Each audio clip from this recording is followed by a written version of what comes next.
The long history of the Sith is not one commonly known throughout the galaxy. It's a secret history, maintained and kept only by some, generally Sith themselves. And even then, much of it has been lost to the sands of time, thanks to the fact that, well, Sith kind of love to destroy one another, making it hard to keep track of the long line of Sith that have come before. Welcome back, Nerd Squad, it's me, Amanda, and today we'll be counting down the top 10 unstoppable Sith Lords you've never heard of. Which side do you choose, light or dark? Or are you more aligned with the less extreme Order of the Grey? Number 10. Emperor MARKA RAGNOS. MARKA RAGNOS is a pretty spooky looking Sith Lord and Emperor. He battled Sith Lord Simus to become the new ruler of the Sith Empire, and take for himself the title of Dark Lord of the Sith. In his battle against Simus, he defeated him by separating his head from his body. Ragnos was a manipulative sort as Emperor and managed to hold on to his rule for hundreds of years by pitting his rivals against one another, thereby eliminating them as threats to his own rule. Even after his death, Ragnos' presence was felt, and he reappeared as a Force Ghost, informing those who fought over his position that only the most worthy would succeed him. Millennia later, an attempt was actually made to even resurrect Ragnos using energy pulled from the Force through various Force nexuses found throughout the galaxy, and this attempt actually almost succeeded. And friends, before we move on to our next spot on this list, if you love what we do here at Top 10 Nerd, and if you think to yourself, man, I wish they did more Star Wars content,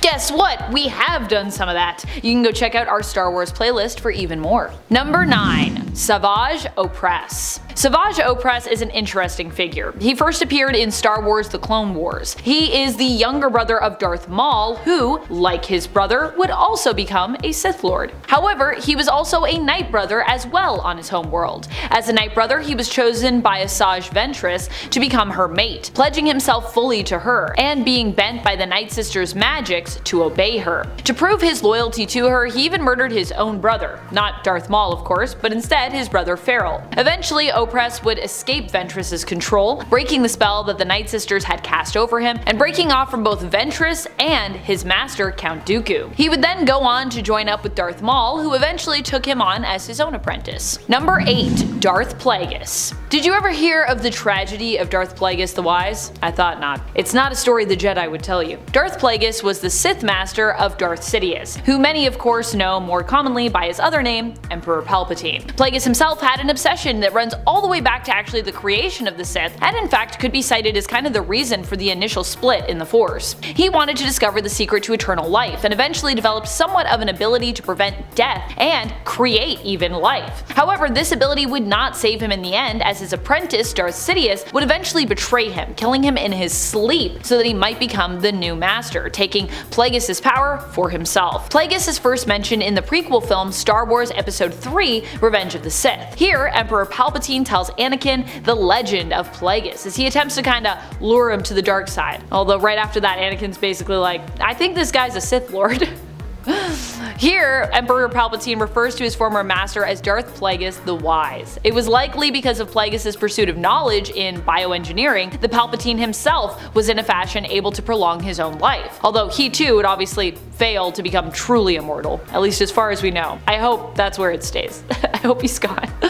Oh my goodness. Could you imagine Emperor Palpatine just comes up again and we're like, oh my gosh, this guy. Number 7. Darth MALGUS. Darth MALGUS was originally known by his given name Veridon. As Veridon, he was raised in a part of space that was loyal to the Empire, and when his Force sensitivity first manifested, when he killed a servant, he was sent to the Sith Academy for further training, which honestly makes a lot of sense. If you know the Force kind of seems to be strong with you and then you kill someone, definitely time for the Sith Academy. He first appeared in the Deceived trailer for the video game Star Wars The Old Republic. Following his training, he became a Sith warrior, serving in the Imperial Army. As an apprentice to Darth Vindican, he took the name of Darth MALGUS for himself. After suffering a dramatic defeat and injury on Alderaan, he was forced to permanently wear a respirator. Initially, his attempt to invade Alderaan had actually been successful, with him actually launching a pretty efficient surprise attack, but afterwards the Republic managed to push back the Sith in response with their own successful counterattacks, and that's where he got pretty badly injured. Number 6. Emperor Darth Revan. Darth Revan is an interesting one. Not many knew of the character's relevance as a Sith Lord, due to the Sith history only being known, of course, to Sith cultists throughout the galaxy. As such, Revan's name was mainly unknown, lost to the sands of time. Revan, however, would have a stormtrooper legion named after them because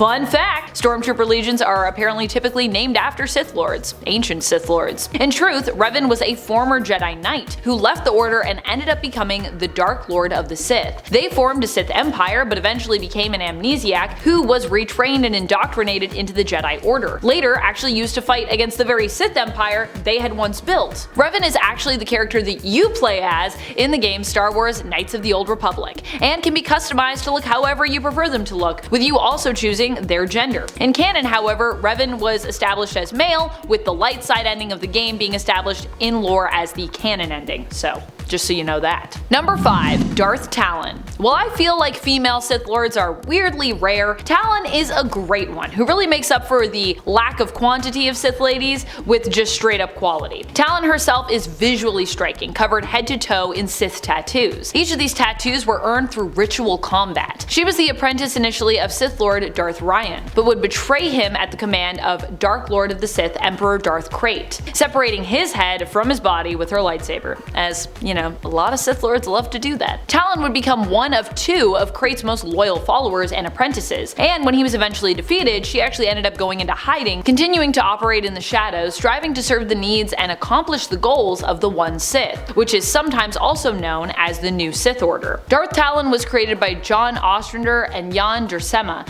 and was first introduced in the Dark Horse comic series Star Wars Legacy. Number 4. AJUNTA PALL. AJUNTA PALL was the first Dark Lord of the Sith, the very first one. Although being the first ruler of the First Order of Siths, he did not have a Sith name that he was known by, at least not one that I was able to find, instead being simply known as just AJUNTA PALL or Master Paul to his followers. As indicated by his title, Paul was once a Jedi and Jedi Master, a member of the Jedi Order. He began to study alchemy during his time as a Jedi and would discover how to create and shape life. Despite this impressive discovery, the Jedi Order did not celebrate Paul, but instead feared him and his newfound power, deeming it as part of the dark side of the Force and condemning him. For this, he was kicked out of the Jedi Order, who then attempted to basically erase the knowledge of his discoveries in order to prevent anyone else from tampering with this newfound power. Frustrated at having been judged and rejected, Master Paul and his followers declared war on the Order, beginning the period known in history as the 100-Year Darkness. Paul comes from the expanded universe and I believe first appeared in the Dark Horse Star Wars comics. Number 3. Darth Bane. Darth Bane, while perhaps not as well known in terms of Sith and Sith Lords, is actually quite an important Sith in terms of their history. He is the creator of the Rule of Two. The Rule of Two maintains that at all times there can only be 2 Sith, a master and their apprentice. Bane actually created the Rule of Two to protect the Sith after being the lone survivor of the Jedi-Sith War. Bane believed that the Sith's competitive nature and their focus on destroying one another had ultimately weakened them to the point that, you know, he was the last one. So he created the Rule of Two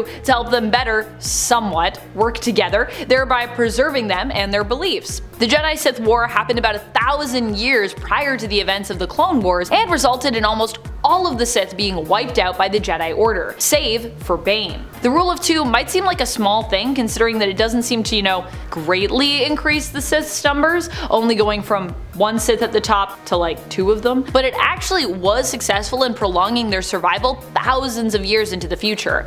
After the death of Darth Bane, who was killed supposedly by his own apprentice, the Jedi believed they had succeeded in wiping out all of the Sith, and a 1,000-year era of peace was ushered in. However, his apprentice survived, becoming the new master. With the Jedi left unsuspecting, this actually allowed the Sith to plot in the shadows, spreading their influence throughout the galaxy and bolstering their power in secret. Darth Bane first appeared in Star Wars: The Clone Wars. Number 2. Darth ZANNAH. Darth ZANNAH is relatively unknown even within the world of Star Wars itself, but still serves a super important role in the continuation and evolution of the Sith. ZANNAH was the apprentice of Darth Bane. She was trained to carry on the rules and teachings of Bane, including the self-preserving Rule of Two. We don't know much about her, or even really how she killed her master, but it's believed that she fought and killed Bane in a duel. ZANNAH has only been mentioned a few select times in Star Wars media, and is not only a mysterious figure to Star Wars fans, but also to characters within the world, as accurate historical records were, you know, not really kept in regards to her life and her story. She was actually first mentioned in the novel Star Wars Episode 1: The Phantom Menace by Terry Brooks, based off the film, of course, of the same name. Here, Darth ZANNAH was first wrongfully referred to using the pronoun him, and this would actually later be corrected in other media, where instead it would be established that ZANNAH used the pronouns of she, her. Now we know ZANNAH probably lady. Be cool to actually hear more about Darth ZANNAH. I would be interested. Number 1. Emperor Darth Vitiate. Darth Vitiate is quite the Sith. While to me Darth Vitiate is not as well known, if you go hard when it comes to Star Wars, there is a chance that this is a Sith Lord you might recognize thanks to his extensive history and his impressive feats. Truly, this is a Sith Lord that earns the unstoppable part of this title. Darth Vitiate is the son of the Sith Lord Drameth. Even growing up, he showed a great penchant for power and influence, conquering his own village and people by the age of 10 on planet Madrius. Hearing of this, Lord Drameth came to see for himself what chaos his son had wrought and was killed by his son. Unafraid and filled with brazen confidence, Tenebrae, as he was known at the time, would end up making his way to Dark Lord of the Sith, MARKA RAGNOS, where he would prove himself and be rewarded with the title of Sith Lord, becoming known as Lord Vitiate. He would also go on not just to become a Sith Lord, but also take for himself the title of Emperor. Vitiate would set out with his forces to once more find and reclaim the Sith homeworld of Dromund Kaas, ushering in the new dawn for his Sith Empire. Seeking complete immortality, Vitiate also sought to gain more power and in essence basically become a god, becoming probably one of the most ambitious Sith Lords we have ever known in Sith history. Vitiate and his empire were first alluded to in the video game Star Wars Knights of the Old Republic. Number 2, the Sith Lords. Thank you so much for watching, we'll see you next time, but until then, you stay nerdy, YouTube.